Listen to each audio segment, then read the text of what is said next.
বাংলাদেশে এখন বেশ ভালোই একটা খেলা শুরু হয়ে গেছে এবং মনে হচ্ছে যে বাংলাদেশে খুব ম্যাটিকুলাসলি প্ল্যান করে একটা গৃহযুদ্ধের দিকে ধাবিত করার একটা বেশ অপপ্রচেষ্টা চালানো হচ্ছে। এখন কি কোন দিকে মোড় নিচ্ছে ঘটনা প্রবাহ কে জানে, কিন্তু অশনি সংকেত বাংলাদেশের জন্য একটা অশনি সংকেত। 5 আগস্ট যে গণ অভ্যুত্থান হয়েছিল, তো সেই গণ অভ্যুত্থানে আমরা তো স্পষ্ট দেখতে পেয়েছি যে সেনাবাহিনীর যদি এখানে ভূমিকা না থাকতো তাহলে 5 আগস্ট এই গণ অভ্যুত্থানটা ঘটতই না। আর এখন সেই গণ অভ্যুত্থানের যারা নায়ক ছিল, নায়ক বলতে যে যারা নাকি সমন্বয়ক ছিল, তারা এখন সেই সেনাবাহিনীকে প্রতিপক্ষ হিসাবে দাঁড় করিয়ে সেই সেনাবাহিনীর বিরুদ্ধে স্লোগান দিচ্ছে এবং খুব ভয়ঙ্কর একটা স্লোগান দেওয়া হয়েছে। সেটা হলো সেনাবাহিনী প্রধানকে ওয়াকারুজ্জামান, তাই না? তো এই সমন্বয়করা একটা স্লোগান দিয়েছে দেখলাম যে ওয়াকার না হাসনাত। চিন্তা করে দেখেন যে এই সমন্বয়কদের একজন হাসনাত আদ-দিনের এক পোলা, তাকে এখন সমকক্ষ করে ফেলা হচ্ছে ওয়াকার না হাসনাত, অর্থাৎ সেনাবাহিনী প্রধানের সমকক্ষ হিসাবে এই যে বৈষম্য বিরোধী যে ছেলেফেলেগুলো আছে তারা এই ধরনের স্লোগান দিচ্ছে। তো সেনাবাহিনীর বিরুদ্ধে তাদের অভিযোগ কি? অভিযোগ এই যে এখানে লেখা আছে যে ক্যান্টনমেন্ট থেকে আওয়ামী লীগের পুনর্বাসন পরিকল্পনা, অর্থাৎ এই সমন্বয়করা এখন অভিযোগ দিচ্ছে যে আওয়ামী লীগকে বাংলাদেশে পুনরায় প্রতিষ্ঠা করার জন্যে, মানে পুনর্বাসন করার নাকি পরিকল্পনা করা হচ্ছে। আমি তো একটা জিনিসই বুঝলাম না, যে আওয়ামী লীগকে নিষিদ্ধই করা হয় নাই, তাকে পুনর্বাসন করার এই যে ন্যারেটিভ, এটা কি অবান্তর একটা বক্তব্য না? বাংলাদেশে কি আওয়ামী লীগ দল হিসাবে কি নিষিদ্ধ নাকি? না, নিষিদ্ধ না। এবং একই সঙ্গে বাংলাদেশে যে অন্তত মিনিমাম 7 থেকে 8 কোটি লোক যে আওয়ামী লীগের সমর্থক, তারাও কি নিষিদ্ধ না? তারাও নিষিদ্ধ না। তাহলে দল হিসাবে তাদের পুনর্বাসনের তো এখানে এই বিষয়টা কি কমপ্লিটলি অবান্তর না? ক্ষমতা থেকে হয়তো তাদেরকে উচ্ছেদ করা হয়েছে, সেটা ঠিক আছে, কিন্তু দল হিসাবে তো বাংলাদেশ থেকে তাদের উচ্ছেদ করা হয় নাই, তাদেরকে নিষিদ্ধও ঘোষণা করা হয় নাই। তাহলে এই যে পুনর্বাসন এই শব্দটা ইউজ করছে, এদের মাথায় ঘিলু টিলু কিছু আছে নাকি? এখন যাই হোক, ঘিলু থাকুক আর না থাকুক, এরা তো একেবারে সেনাবাহিনীকে তাদের প্রতিপক্ষ হিসেবে দাঁড় করিয়ে ফেলছে এবং এখন এরা সেনাবাহিনীর বিরুদ্ধে অনেকটা কি বলা যায়, জিহাদ ঘোষণা করছে, তাই না? ক্যান্টনমেন্ট আক্রমণ করবে বলেও শোনা যাচ্ছে, অর্থাৎ এরা দল বেঁধে হয়তো সেদিকে ধাবিত হয় কি না।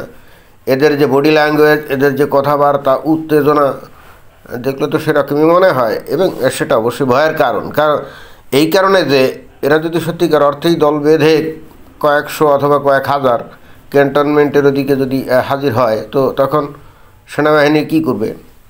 তাদের কাছে কি আত্মসমর্পণ করবে, নাকি তারা তখন আত্মরক্ষার জন্যে তারা তখন গুলি চালাবে? আর যদি গুলি চালায় তখন কি হবে? কি খুব জটিল একটা অবস্থা না? অর্থাৎ অন্য কথায় বাংলাদেশে অনেকটা গৃহযুদ্ধের একটা পরিস্থিতি তৈরি হয়ে গেছে।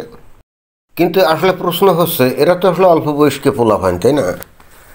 সেনাবাহিনীর মতো একটা সুসংগঠিত একটা বাহিনী, যেটা নাকি দেশের সার্বভৌমত্বের প্রতীক, তাদের বিরুদ্ধে এই ছেলেটা এরকম হুঙ্কার দিয়ে কথাবার্তা বলছে, এটা কি আসলে তার মস্তিষ্ক থেকে বের হচ্ছে, নাকি একে কেউ অথবা কোনো গোষ্ঠী বুদ্ধিশুদ্ধি দিচ্ছে? মনে তো হচ্ছে যে এই ছেলে এর নিজে থেকে বলছে না, এর পিছনে কোনো গোষ্ঠী আছে এবং সেই গোষ্ঠীটাই বস্তুত এই ছেলেটাকে ব্যবহার করছে। বাট এই ছেলেটার বোঝার ওই ধরনের বুদ্ধি, তার অভিজ্ঞতা নাই যে সে আসলে এখানে কলের পুতুলের মতো ব্যবহৃত হচ্ছে। এবং একই সঙ্গে তার এই কর্মকাণ্ড বস্তুত বাংলাদেশকে একটা গৃহযুদ্ধের দিকে ধাবিত করার চেষ্টা করছে।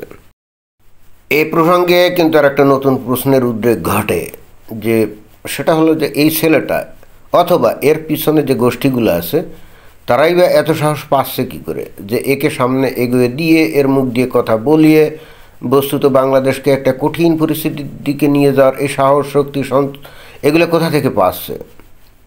এটাও তো একটা জটিল প্রশ্ন, তাই না? কিন্তু যদি গত 7.5 মাসের কর্মকাণ্ড আমরা যদি দেখি, তাহলে এটা কিন্তু বলতেই হবে যে এর দায় অনেকটাই কিন্তু সেনাবাহিনীর উপর বর্তায়। যেমন উদাহরণস্বরূপ এই যে 5 আগস্ট যেদিন শেখ হাসিনার পতন ঘটলো, তাই না? তো ওই দিনই তো সেনাবাহিনী প্রধান সমস্ত রাজনৈতিক দলের সঙ্গে যোগাযোগ করে তাদেরকে দিয়ে একটা মিটিং উনি করলেন। এটা তো আমরা দেখলাম। সাংবাদিকরা যখন তাকে প্রশ্ন করলো যে আপনি কোন কোন রাজনৈতিক দলকে আপনি দাওয়াত করছেন, তো তখন সেনাবাহিনী প্রধান এই ওয়াকারুজ্জামানের মুখ দিয়ে বারবার আমিরে জামাত, আমিরে জামাত অর্থাৎ জামাত ইসলামের আমিরে জামাত আর কি, বারবার অন্তত 2-3 বার একেবারে প্রথমে তার নামই তো আসছিল, তাই না? অর্থাৎ জামাত ইসলামকে ইনভাইট করছেন। তার মুখ দিয়ে কিন্তু প্রথমে যে বিএনপি নামটা আসে নাই, অথচ বিএনপি তো হচ্ছে আওয়ামী লীগের পরে বিএনপি তো বৃহত্তম রাজনৈতিক দল, তাই তো? তো ওই নামটা আসে নাই। তো তাহলে এটা থেকে তো বোঝাই যায় যে জামাত ইসলামকে উনি কতটা গুরুত্ব দিচ্ছিলেন, তাই না? অর্থাৎ সবচাইতে বেশি গুরুত্ব দিচ্ছিলেন। এবং পরবর্তীতে আর একটা জিনিস আমরা দেখছি, সেটা হলো কি, এই যে আজকে এই যে হাসনাত আবদুল্লাহ বা সার্জিস অথবা আরও অন্যান্য যে সমন্বয়ক যারা আছে, আমরা দেখেছি যে এদের কোনো রাষ্ট্রীয় পদ পদবি না থাকলেও এদের কিন্তু রাষ্ট্রীয় কোনো পদ পদবি ছিল না। অতএব এরা তো রাষ্ট্রীয় ভাবে কোনো প্রোটোকল পাওয়ারও তো কোনো তাদের রাইট ছিল না, কি ছিল?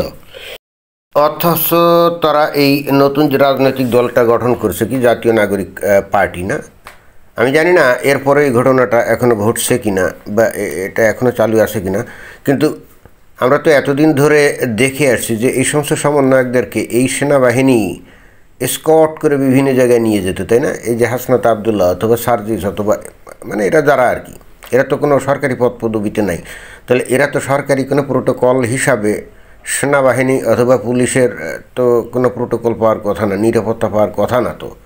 বাট আমরা কিন্তু খেয়াল করছি যে সেনাবাহিনীর লোকজন নিয়ে এদেরকে একেবারে গাড়ি ভরে সেনাবাহিনীর লোকজন নিয়ে এরা কিন্তু বিভিন্ন জায়গায় যেত এবং সেনাবাহিনীর লোকজনই তাদেরকে নিরাপত্তা দিত, তাই না? এবং আমরা দেখেছি যে খোদ সেনাবাহিনীর সামনেই কিন্তু এই সমস্ত ছেলেপেলেদের প্রতিদ্বন্দ্বীরা এদের উপরে অনেক ক্ষেত্রে হামলেও পড়তো এবং বিভিন্ন জায়গা থেকে এরকম গণ্ডগোল গ্যাঞ্জাম হলে সেনাবাহিনী এদেরকে উদ্ধার করেও নিয়ে আসছে, কি আসে নাই? আসছে তো। যদি সেনাবাহিনী এই কাজটা না করতো, এবং তারা তো করতে আসলে বাধ্য ছিলও না, কারণ সেই ধরনের প্রোটোকল তো এদের নাই, যদি সেটা না করতো তাহলে আরও অনেক আগেই কিন্তু এই ছেলেগুলা তাদেরই সতীর্থ অন্য ছেলেদের কাছে এতদিন নাস্তানাবুদ হতো এবং এরা এতদিন অনেকটাই দুর্বল হয়ে যেত, কারণ এরা তখন আকাশ থেকে মাটিতে নেমে আসতো এবং তারা উপলব্ধি করতো যে আসলে তাদের জনসমর্থন তারা যেরকম ভাবে যে তারা ডাক দিলে হয়তো 5 আগস্টের মতো একেবারে বাংলাদেশের লাখো লাখো জনগণ বের হয়ে আসবে, এরা কিন্তু এখনও সেরকমই মনে করে। বাট সেনাবাহিনীর লোকজন যদি এদেরকে নানা রকম প্রোটোকল নিরাপত্তা দিয়ে বিভিন্ন জায়গায় না নিয়ে যেত, তাহলে এদের সতীর্থরাই এদের উপরে যে ধরনের হামলা টামলা যেগুলো আমরা করছি, আমরা দেখছি বা এখনও করে, তাতে করে এরা কিন্তু অলরেডি বুঝে যেত যে এদের পায়ের তলায় মাটি নেই, এদের পিছনে লোকজন নাই, এবং তাহলে কিন্তু আজকে এই এতদূর বৃদ্ধি পেয়ে এই যে সেনাবাহিনীর বিরুদ্ধে হুঙ্কার ছাড়তো না। আমার কাছে কিন্তু সেটাই মনে হয়। এটা বেশ বিস্ময়কর যে এই ছেলে পেলেগুলোর পিছনে যারা বুদ্ধিশুদ্ধি দিচ্ছে তারা যে মূর্খ তা কিন্তু না, তারা কিন্তু খুবই শেয়ানা এবং যথেষ্ট বুদ্ধিমান। তারা কিন্তু জিও পলিটিক্স বোঝে, অর্থাৎ ভূ রাজনৈতিক প্রেক্ষাপট বোঝে, এবং তারা খুব ভালো করেই জানে যে বর্তমানে এই অন্তর্বর্তীকালীন সরকারের ওপরে খোদ আমেরিকা থেকে ভয়ঙ্কর রকমভাবে প্রেশার আসছে। এখানে কিন্তু ভারতের তরফ থেকে যতটা না প্রেশার আসছে, তার থেকে আমেরিকা থেকে অনেক বেশি প্রেশার আসছে। এবং ঠিক সেই কারণেই বস্তুত এই যে এই ডক্টর মোহাম্মদ ইউনূসের সঙ্গে কি একটা সংগঠন সাক্ষাৎকার নিতে আসলো না, তো তারা জিজ্ঞেস করলো যে আওয়ামী লীগকে নিষিদ্ধ করার আপনার কোনো প্ল্যান আছে কি না। তো ডক্টর মোহাম্মদ ইউনূস সাহেব উনি বললেন যে না, এ ধরনের কোনো প্ল্যান নাই। এবং বস্তুত সেখান থেকেই তো এই পরবর্তী ঘটনার সূত্রপাত, তাই না? তো যে ডক্টর মোহাম্মদ ইউনূস কিছুকাল আগেও বারবার আওয়ামী লীগকে বাংলাদেশ থেকে একবার ব্যান করে দিতে হবে, বাংলাদেশে রাজনীতি করার সুযোগ দেওয়া হবে না, এই সমস্ত কথা বলছে না, তো হঠাৎ করে তার মুখ দিয়ে এই কথাটা কিভাবে আসে? তো এ থেকেও তো এই ছেলেপেলেগুলোর বোঝা উচিত, কারণ এরা তো এতদিন ক্ষমতার আশেপাশে ঘোরাঘুরি করছে, যে থেকেও তো তাদের বোঝা উচিত যে আসলেই ডক্টর মোহাম্মদ ইউনূসের উপরে আন্তর্জাতিক কঠিন প্রেশার পড়ছে, এটা বোঝা উচিত না, কিন্তু তারা সেটা বুঝছে না। এবং নট অনলি দ্যাট, যে জিনিসটা এখানে আরও প্রণিধানযোগ্য সেটা হলো এই যে এরা যেভাবে বলে যে আওয়ামী লীগ এখন ভারত অথবা আমেরিকা এদের মাধ্যমে আবার পুনঃপ্রতিষ্ঠা হতে চাচ্ছে, যদি বৈদেশিক কোনো সাহায্য সহযোগিতা সমর্থন যদি আওয়ামী লীগের জন্য একটা দোষের ব্যাপার হয়ে থাকে, তাহলে এরা নিজেরাও তো এই একই দোষে দোষী। কারণ 5 আগস্ট যে গণঅভ্যুত্থানে ওরা সফল হয়েছিল, তো তার পিছনে তো আরও অনেক বেশি বৈদেশিক হস্তক্ষেপ ছিল, তাই না?